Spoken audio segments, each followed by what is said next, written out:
Muy bien. Bueno, buenas tardes.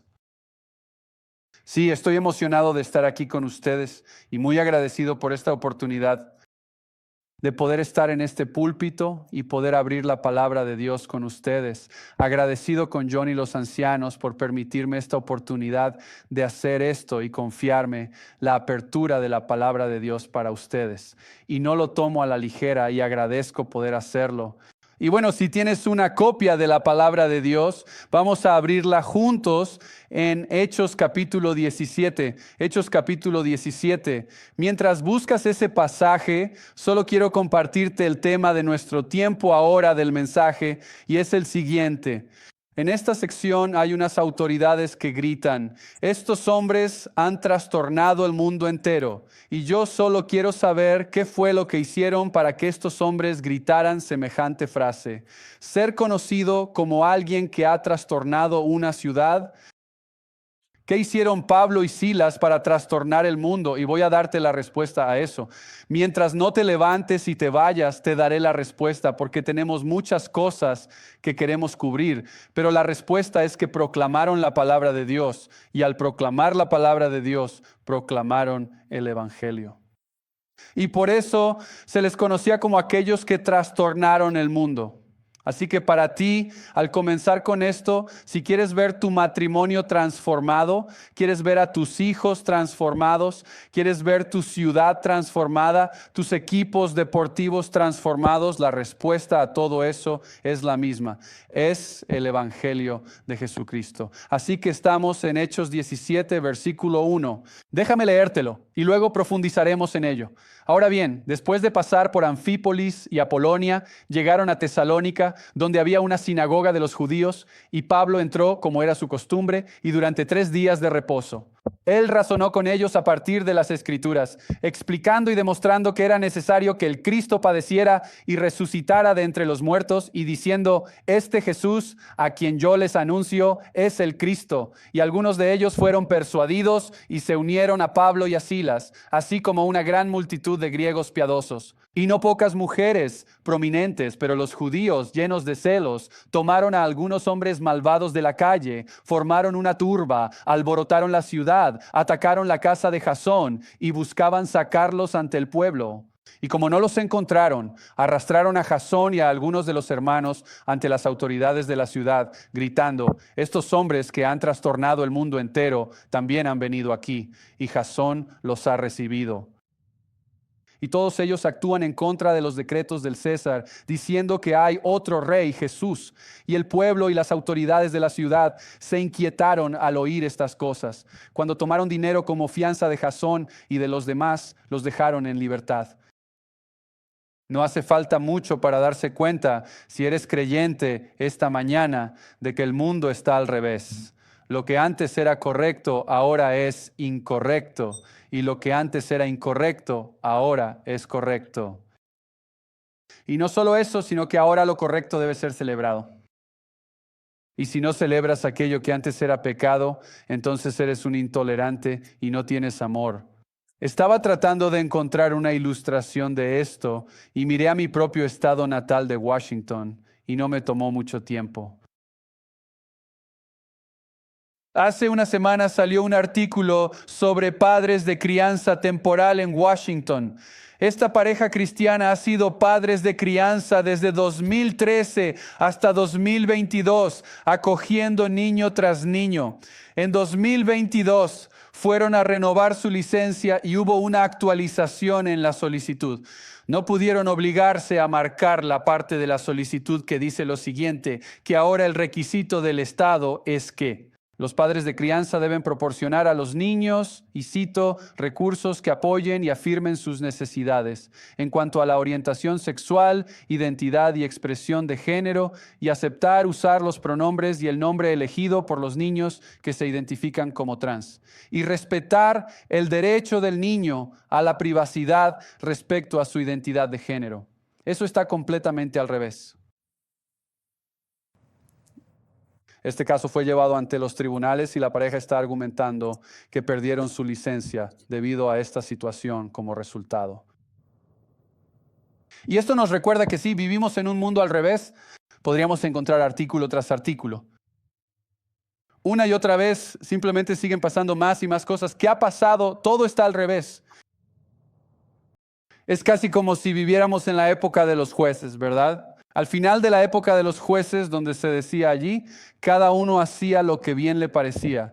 ¿Te imaginas en Estados Unidos que cada quien haga lo que le parece correcto? La respuesta a eso es sí, está sucediendo. Y si no puedes decir que sí a eso, entonces necesitas venir a Seattle.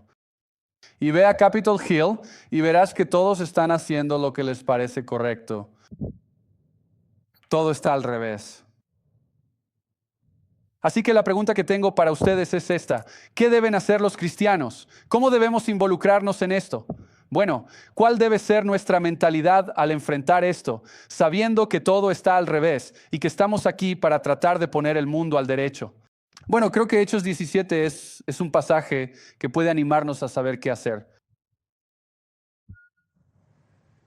Creo que también nos recuerda lo que Pablo y Silas hicieron en su filosofía de ministerio al entrar en una ciudad sabiendo que es pecadora, sabiendo que es anticristo, antidios. Aquí tengo para ustedes 4 principios para cambiar las cosas. Y ustedes saben que hay 4 principios porque les entregaron una hoja enorme. Al entrar era como letra tamaño 16, 4 cosas. Lo leería desde aquí si lo levantaran en la última fila. Es evidente que sí, gracias. Veo esa mano atrás. Sí, esperar, explicar, sí, justo por el camino, ahí está. Muy bien, Hechos capítulo 17. Permítanme darles un poco de contexto aquí y vamos a recorrer estos puntos juntos. Pablo y Silas están en un viaje misionero. Este es el segundo viaje misionero de Pablo y él está recorriendo lo que hoy sería la Turquía moderna y Grecia. Y va de ciudad en ciudad plantando iglesias y luego regresa para fortalecer esas iglesias. Y lo que está haciendo es vivir lo que se dijo en Hechos, capítulo 1, versículo 8. Cuando Jesús estaba ascendiendo al cielo, dijo en el 1:8, pero recibirán poder cuando el Espíritu Santo venga sobre ustedes. Serán mis testigos en Jerusalén, en toda Judea y Samaria y hasta los confines de la tierra. Así que aquí está Pablo queriendo vivir ese encargo, salir hasta los confines de la tierra para predicar y enseñar el Evangelio de Jesucristo. Y él ya ha recorrido una vez y regresa a la iglesia en Antioquía y vuelve a recorrer de ciudad en ciudad. Y nos encontramos en Hechos capítulo 17 en Tesalónica. Ahora, puede que tengas un mapa mental. Si estás familiarizado con las iglesias, tal vez digas, no, nunca lo he visto antes. En la parte de atrás de tu Biblia, probablemente tengas un mapa ahí que podrías consultar. El segundo viaje misionero de Pablo y Tesalónica, donde él está. Y Pablo está allí con Silas. Y esto es lo que hacen. Ellos estaban allí. Van hacia allí. Llegaron a ese lugar donde había una sinagoga de los judíos. Y el apóstol Pablo entró en el lugar tal como siempre solía ser su costumbre. Y durante 3 días de reposo discutió con ellos a partir de las Escrituras. Si quieres poner el mundo al derecho, número 1, debes involucrarte en la batalla. Tienes que involucrarte. Lo que Pablo y Silas hicieron aquí requiere una acción increíble y valiente. Simplemente entrar en una ciudad, ir directamente a la sinagoga y comenzar a abrir las Escrituras y explicarles que Jesús es el Cristo, eso simplemente requiere valentía, eso requiere coraje, eso requiere dependencia de Cristo. Se necesita una persona única que esté dispuesta a decir, voy a entregarlo todo por Cristo. Voy a entrar y simplemente voy a presentar a Cristo a estas personas. Una de las, razones. Nos encanta el libro de los Hechos y recorrimos el libro de los Hechos en Redemption Hill y nos tomó algunos años terminar todo el libro y lo finalizamos justo antes de la Pascua. Y una de las cosas de las que nos acordábamos una y otra vez al recordar estas historias es simplemente el coraje que tenían estos hombres. Pablo tenía un coraje increíble. Juan, Pedro, Felipe, todos ellos tenían un coraje increíble. Y esto nos recordaba e inspiraba como diciendo, sí, yo podría tener ese coraje. Vuelve a recordármelo una vez más. ¿Cómo puedo llegar a poseer esa valentía? Y la razón por la que estos hombres tenían tanto coraje era precisamente porque Jesús les dio el Espíritu Santo. De hecho, recuerda cómo fue. Jesús asciende al cielo y les dice que no hagan nada. No hagan nada, reúnanse y oren. Eso fue lo que hicieron y esperan y luego llega Pentecostés y ¿qué sucede? El Espíritu Santo viene sobre ellos. Ahora vayan. Ahora sean enviados, porque Dios lo sabe, sin el Espíritu Santo no tendrán el poder ni el coraje para hacer lo que les he pedido, que es ser testigos ante el mundo. Y escucha, ese Espíritu Santo que descendió sobre estos hombres y mujeres en el libro de los Hechos, es el mismo Espíritu Santo que te ha sido dado a ti, cristiano. Es exactamente el mismo y está lleno del mismo poder. Para darte poder, para que seas valiente y audaz y para que entres en la batalla, para que logres acercarte más a tu vecino y también para que te acerques a tu compañero de trabajo. Por otro lado, el otro lado de la moneda es este, y rara vez estás listo para esto. Rara vez se logra algo por parte de quienes son pasivos. Las cosas se logran. Quiero decir, piénsalo. Quieres compartir el Evangelio y solo estás esperando que esa persona se acerque a ti y te diga, oye, ¿eres cristiano? ¿Me podrías hablar de Jesús? Quiero decir, ese sería un gran día. Sería realmente maravilloso si funcionara así. Si todos nosotros simplemente nos sentáramos y esperáramos a que alguien viniera a nosotros. Esperáramos pacientemente a que ocurriera un cambio. Ser alguien conocido por voltear el mundo al revés es ser alguien que se dice a sí mismo, he sido empoderado por el Espíritu Santo. Él me ha dado todo lo que necesito en la palabra de Dios. Es mi más glorioso deber y mi glorioso gozo salir, enfrentar valientemente la batalla y alcanzar a todas las personas para Cristo. Y esto es lo que hicieron Pablo y Silas. Pablo sabía que para lograr un cambio debía involucrarse en la batalla. Para lograr un cambio entró en la ciudad y fue a la sinagoga. Para lograr un cambio necesitaba predicar a Jesucristo. Necesitaba hacer algo. Número 2, el segundo punto que debes anotar cuidadosamente en ese papel es este. Abraza plenamente la suficiencia y la autoridad de las Escrituras. Debemos abrazar la suficiencia y la divina autoridad de las Escrituras. ¿Qué dice? Versículo 2. Y Pablo entró, como era su costumbre. Durante 3 días de reposo, ¿qué hizo? Él razonó con ellos. Subráyalo. Si eres de los que subrayan, si eres de los que usan lápices de colores, aquí es donde debes trabajar. Razonó con ellos a partir de las Escrituras. Razonó con ellos a partir de las Escrituras. Este era el hábito de Pablo. Él creía que el mensaje de la Biblia sería suficiente para que al escucharla el corazón fuera transformado. Pablo creía en la sola Escritura. Pablo creía en la Escritura solamente. Él creía en la suficiencia de las Escrituras. Él creía que solo la Biblia es la única base de autoridad. Pablo creía esto. No necesitaba nada más que la palabra de Dios para mostrarles a Cristo. El apóstol Pablo apostó todo a esta filosofía de ministerio. Voy a enseñarles la Biblia, voy a darles a Cristo. Y al darles la Biblia, al mostrarles a Cristo, Dios va a hacer lo que Dios hace. Él va a transformar sus corazones. Él creía que la palabra de Dios era autoritativa. Cuando crees en la suficiencia de la Biblia, cuando crees en la autoridad de la Biblia, lo que estás diciendo es esto, que se sostiene sola en su poder y capacidad para cambiar a alguien desde adentro hacia afuera. Lo que estás diciendo es esto, la Biblia, el Evangelio, no necesita ayuda. Entonces, lo que estás diciendo es esto. Tenemos el Evangelio y ¿sabes qué? Añadamos un poco de personalidad, porque el Evangelio realmente no sirve de nada solo.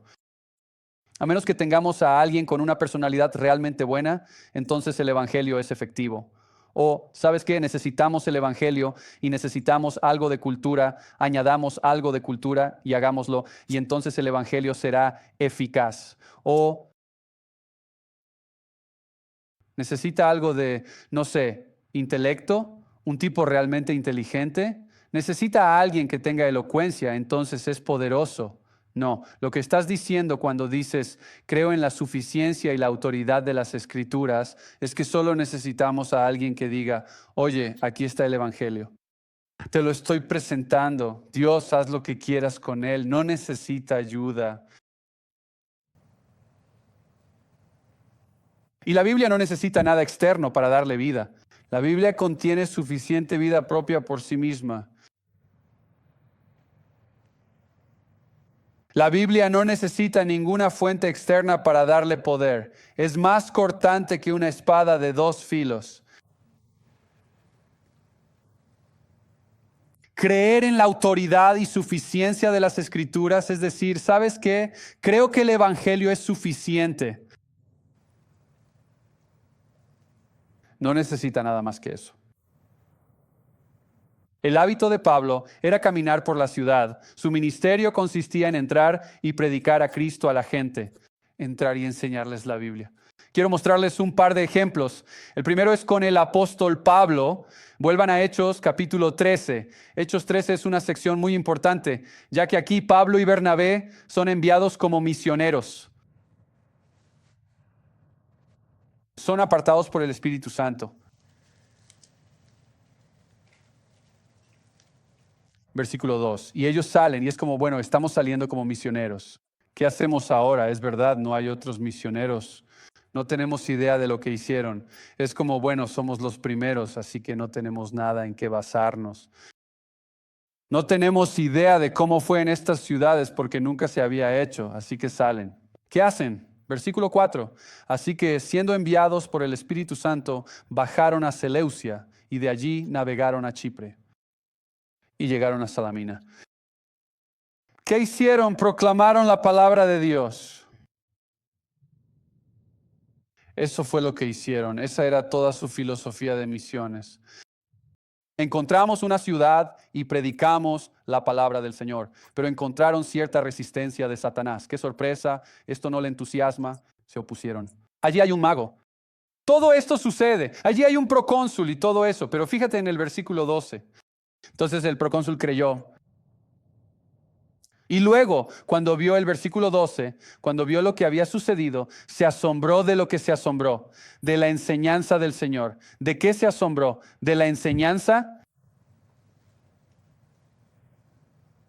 Siguieron su camino hacia Perga y Antioquía de Pisidia.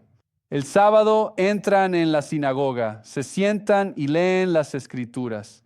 Entonces alguien dice, ¿tienen alguna palabra de ánimo? Y Pablo dice, yo sí. Me alegra que lo preguntes porque tengo bastantes cosas que quiero decirles.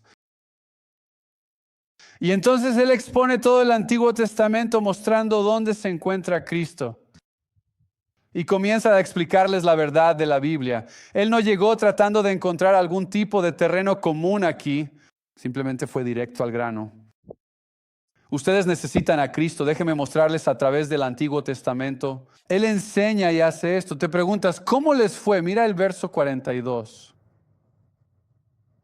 Cuando salieron, la gente, ¿qué hizo? Rogaron que estas cosas les fueran contadas el siguiente sábado. Esto es el sueño de cualquier pastor. Oye, vuelve la semana que viene y haz lo mismo. Nos encantó tanto. ¿Podrías volver aquí? Rogaron que él regresara. ¿Y luego qué? Y que les enseñara la Biblia. En el versículo 44, ¿qué pasó? Al sábado siguiente, casi toda la ciudad se reunió. ¿Por qué se reunió toda la ciudad? ¿Qué dice? Para escuchar la palabra del Señor.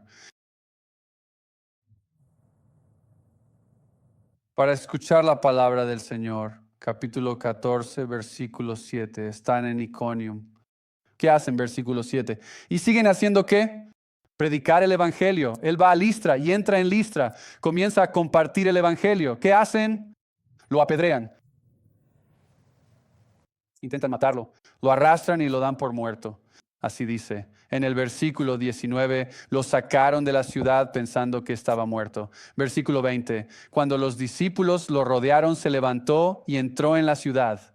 Y al día siguiente partió con Bernabé hacia Derbe. Y cuando predicaron el evangelio, nunca hubo un momento allí donde Pablo está tirado, dado por muerto, y los discípulos se acercan y le dicen: oye, Pablo, quizás en la próxima ciudad podríamos suavizarlo un poco. ¿Podemos, no sé, intentar algo más suave? Acabas de ser dejado por muerto. ¿Quieres cambiar un poco tu filosofía aquí? ¿Quieres, no sé, agregarle un poco de no tan duro, no tan directo evangelio? Tal vez también incluyamos un poco de cultura. Así no nos matarán. Vamos a simplificarlo. Vamos a endulzarlo, Pablo. Mejor suavicemos todo este asunto de la enseñanza. Nos van a matar. Ahora, a Pablo eso nunca se le pasó por la cabeza. De hecho, al día siguiente se levantó. Es como, oh, me imagino a este tipo tirado, dado por muerto. Y él como, bueno, aquí vamos. Como un futbolista que finge dolor en el suelo y de pronto corre a toda velocidad. El apóstol Pablo lo dan por muerto, pero se levanta, va a otra ciudad y repite lo mismo. ¿Cómo es que Pablo puede hacerlo? Él puede hacer esto y tiene tanto valor para hacerlo, porque él cree en la suficiencia y autoridad de las Escrituras que realmente funcionan. Mirad, otro hombre que también creyó en esto, se llama Jesús. Ve a Lucas 24. Lucas 24. Esto es realmente fascinante. Jesús, después de la resurrección, simplemente está caminando con unos hombres en un camino. Y Lucas nos dice en el versículo 16 que sus ojos fueron impedidos de reconocerlo. Así que no saben que están caminando con Jesús. Simplemente van caminando, conversando animadamente con Jesús. Ahora sabes que es Él. Simplemente está conversando. Estás en ese camino, hablando de muchas cosas. Puedes leerlo tú mismo hasta el versículo 25 sobre todo lo que hablaban. Finalmente, en el versículo 25, Él les dijo: oh insensatos, son lentos de corazón para creer en todo lo que los profetas han dicho. ¿No era necesario que el Cristo padeciera estas cosas y entrara en su gloria? Muy bien, todos atentos al versículo 27. Y comenzando por Moisés y todos los profetas, les interpretó en todas las escrituras lo que decían de Él. Ahora mismo tengo muchas preguntas sobre esto. La gran duda que tengo es esta: ¿por qué Jesús no les dijo simplemente, miren, aquí están las cicatrices? Oigan, muchachos, la cicatriz en el costado, yo soy el Cristo. ¿Por qué no argumentó simplemente desde lo físico, ahí mismo? Solo mírenme. Yo soy el Cristo. Miren mis manos. Miren mi costado. Yo soy Jesucristo. ¿Por qué no hizo eso? ¿Qué hizo en su lugar? Versículo 27, empezando desde Moisés y todos los profetas, les fue explicando en todas las escrituras lo que se refería a su propia persona. Recurrió a las escrituras y se defendió. ¿Qué pasó? Versículo 32, se dijeron el uno al otro: ¿no ardía nuestro corazón dentro de nosotros mientras nos hablaba en el camino, mientras Él nos abría las escrituras? Fascinante. Jesús, en lugar de simplemente decirles, oigan, miren, yo soy el Cristo, ¿qué hacen ustedes? Les remite a las escrituras y se defiende, explicándoles la palabra de Dios. ¿Cuál es la respuesta? Su corazón arde. Les arde por dentro. Allí se percibe claramente esa convicción. Jesús incluso recurría a las escrituras para defenderse, cuando podría haber usado sus propias cicatrices. Pablo lo retomaría y sería su filosofía de ministerio y la manera en que abordaría las ciudades, las misiones y la evangelización. Pablo nunca se acercó a una ciudad y luego cambió su filosofía ministerial según el lugar. Al llegar a Corinto, no pensó, mejor cambio algunas cosas aquí. estos tipos son realmente pecadores, de verdad, muy pecadores. Él no hacía eso. Él no fue a Atenas y pensó, oye, estos tipos son súper inteligentes, será mejor que cambie algunas cosas aquí. No, él volvía constantemente a las Escrituras, volvía constantemente al Evangelio. Esto es lo que él hacía. Enseñaba y predicaba el Evangelio una y otra vez porque creía en su autoridad. Él creía que era suficiente, que esto era lo que necesitaba transformar vidas. ¿Puedo hacerte una pregunta? ¿Tú crees, de verdad crees, quiero decir, haz ahora mismo un chequeo de inventario en tu corazón? ¿De verdad crees que el Evangelio es suficiente en 2026 para poner el mundo al derecho? ¿Tú crees eso? ¿Tú crees eso? Bien, acerquémoslo un poco más a casa. ¿Crees que el Evangelio es suficiente para salvar a tu vecino? ¿Crees que el Evangelio es suficiente para salvar a ese familiar que no es salvo? ¿Crees que el Evangelio es suficiente para transformar tu matrimonio? ¿Crees que el Evangelio es suficiente para ese hijo descarriado? ¿Crees que el Evangelio es suficiente o estás tratando de añadirle tus propios esfuerzos personales? He tenido el privilegio de verlo de primera mano. El Evangelio ha sido verdaderamente transformador incluso en nuestra propia congregación local, pues el Evangelio ha transformado profundamente toda nuestra comunidad de fe. Cuando fui a Bellevue, Washington, éramos solo 2 familias y decidimos plantar una iglesia allí, solo nosotros 2. Y crecimos hasta ser unas 30 personas y realmente pensé que estábamos avanzando y logrando cosas. Y luego, 2 años después, llegó el COVID.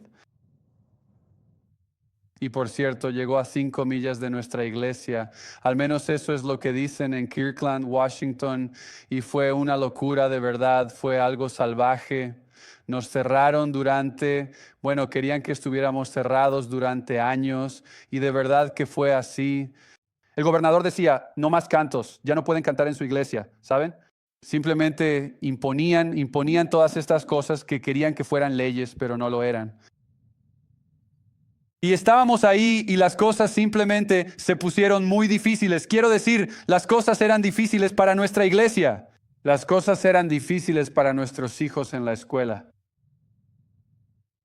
Las cosas eran difíciles incluso en nuestro matrimonio y fue simplemente una etapa de la vida realmente dura. Y Aaron y yo simplemente nos comprometimos a hacer caminatas de oración juntos. Caminábamos y orábamos. Le decíamos al Señor, Señor, si este es el fin de Redemption Hill, gracias por estos 2 años. Si esto es todo, hay 1000 formas en que podría cerrar nuestra iglesia. Y simplemente oramos y le pedimos al Señor. Y finalmente les dije a Aaron y a nuestros ancianos, ¿saben qué? Solo nos vamos a preocupar por los domingos y voy a predicar la Biblia. Sé que todas las iglesias de la zona están haciendo cosas con su rollo de justicia social y temas culturales, pero si vienen a Redemption Hill Bible Church, simplemente van a escuchar la Biblia. Ni siquiera vamos a hablar de eso. Durante 6 días pueden hablarlo, pero al venir a Redemption Hill escucharán el Evangelio y la verdad. Meses después me llama un pastor local para decirme que hay una iglesia agonizante con un edificio en el centro de Bellevue. Han bajado a 15 personas. Quiero que conozcas al pastor de allí y te acerques. Quizás sea una oportunidad para que tu iglesia se haga cargo de ese edificio. Ese edificio queda a media milla del centro, vía Bellevue. Tiene 2 acres. Su capacidad es de 240 personas.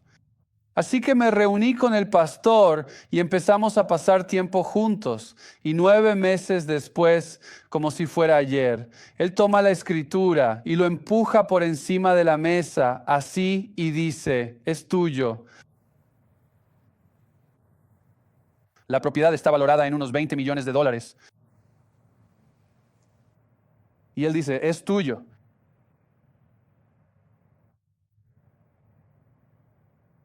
Dije que sí. Entramos en esa iglesia, éramos entre 30 y 40 personas y comencé a predicar el evangelio. Acabo de abrir el libro. La gente entraba, se sentaba allí con lágrimas en los ojos y decía, nunca habíamos visto una iglesia como esta en esta zona.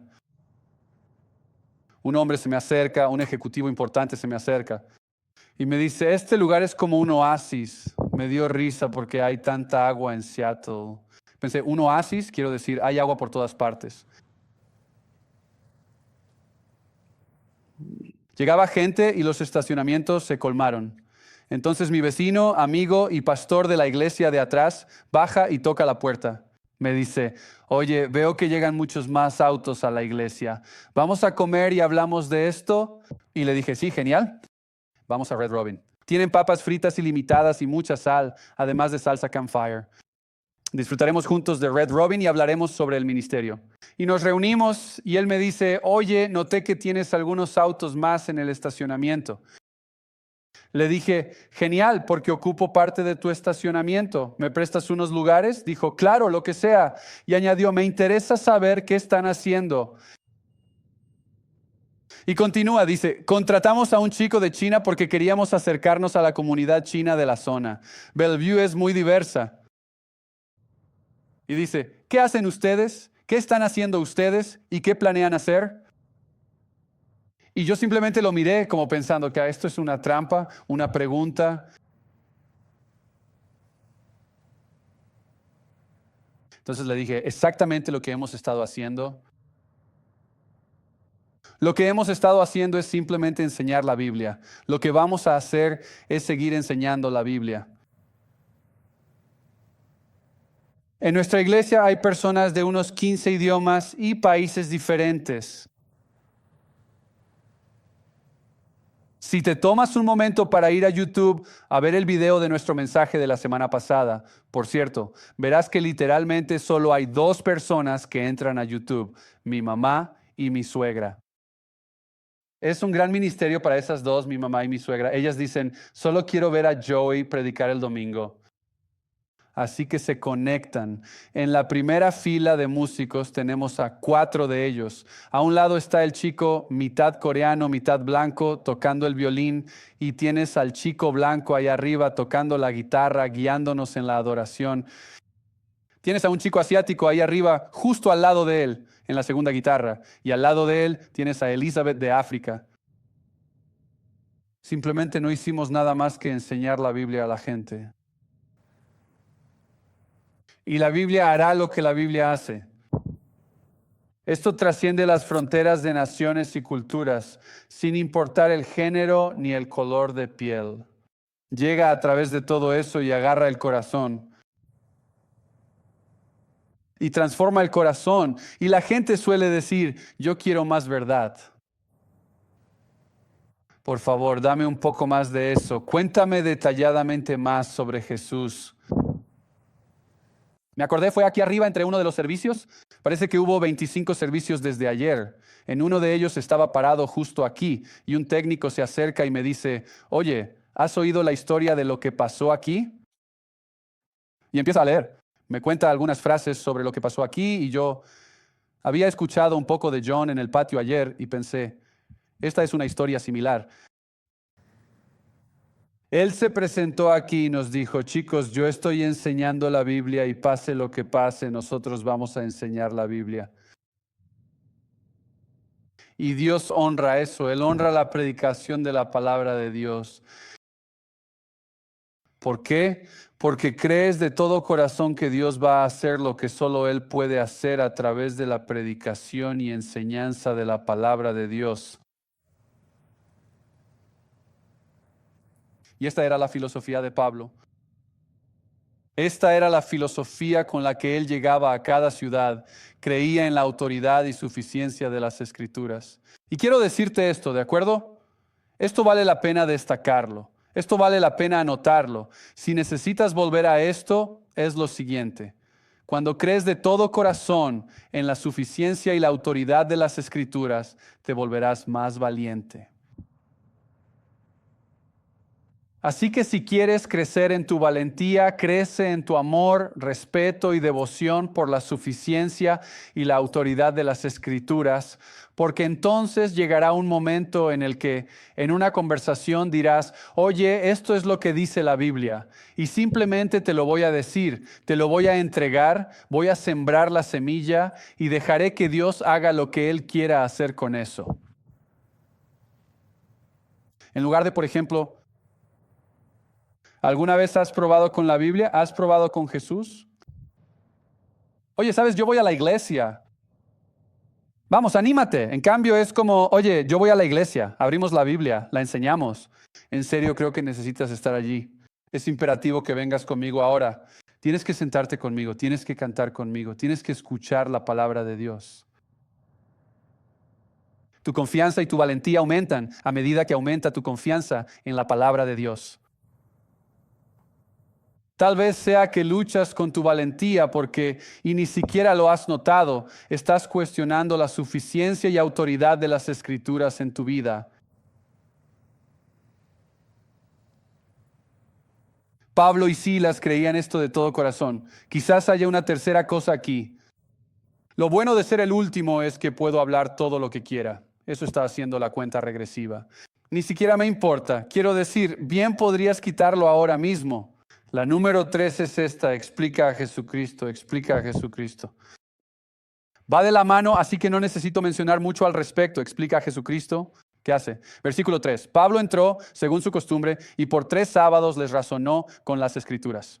Aquí está, explicando y demostrando que era necesario para qué. Que el Cristo padeciera y resucitara de entre los muertos y diciendo, este Jesús que yo os anuncio es el Cristo. Explica a las personas quién es Jesús. Este es el corazón del libro de los Hechos. A lo largo de todo el libro siguen explicando a Jesucristo resucitado. Siguen señalando a las personas quién es Jesús, volviendo al Mesías. Explica quién es Jesús. Jesús es la esperanza para los pecadores. Explícales que hay una vida nueva que se encuentra en Jesucristo. Explícales la esperanza que se encuentra en el Jesucristo resucitado, que porque Jesús vive, tú también vivirás. Explícales todas esas cosas. Razona con ellos, explícaselo. ¿Qué más es lo que hace? Demuéstrales con claridad y proclámales que Jesús es el Cristo. Todos esos aspectos tienen diferentes matices. Todo gira en torno a Jesucristo. Él es el Mesías. Salía de la iglesia el domingo de la semana pasada, hace 2 semanas. No, tal vez fue la semana pasada. Y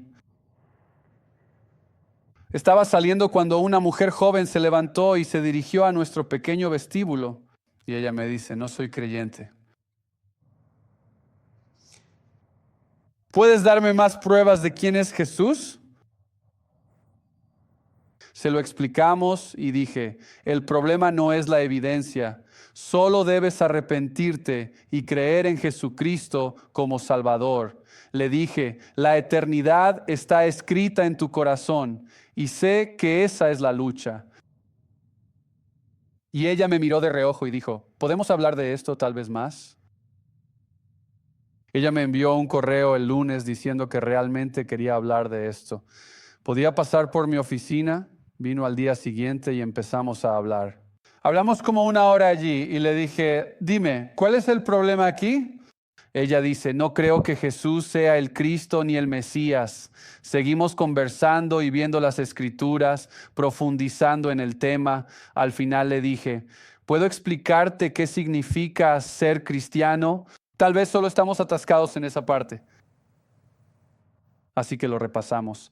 Y le digo lo que significa ser cristiano y cómo lograrlo. Al final, ella solo niega con la cabeza, incrédula. Y finalmente dice, ¿qué se supone que debo hacer? ¿Solo orar a Dios? Dios, ayuda a mi incredulidad. Y le digo, haz eso. Haz eso. Sí, haz eso, haz eso. Hazlo ahora, hazlo ahora. Ora esa oración. Señor, ayuda a mi incredulidad. Ojalá pudiera decir que eso hizo, no lo hizo, y se llevó varios libros para intentar ayudarse con todo esto. Y puedes orar por ella, por esta señora. Ella quería estar convencida de quién es el Cristo, y tenemos que volver a explicar a la gente que Jesús es el Cristo. Él es el Mesías, Él es el Hijo de Dios. El número 4 es este. Ya casi terminamos. Número 4. Espera seguidores y adversarios. Si quieres darle la vuelta al mundo, tienes que esperar que vas a tener seguidores o vas a tener enemigos. Muy bien, empecemos con los seguidores. Cuando te toca presentar el Evangelio, ¿realmente esperas que las personas lleguen a conocer a Cristo? ¿Tienes esa expectativa? ¿De verdad crees que tu vecino va a conocer a Cristo si le comparto el Evangelio? Deberíamos tener esa expectativa. Yo creo, cuando Pablo iba a cada ciudad, cada vez que enseñaba el Evangelio, él esperaba que la gente llegara a conocer a Cristo. ¿Por qué? No por su intelecto, no por su personalidad, no por su elocuencia, sino simplemente porque Dios es un Dios que nos salva. Por el carácter de Dios, Él esperaba que la gente llegara a conocer a Cristo.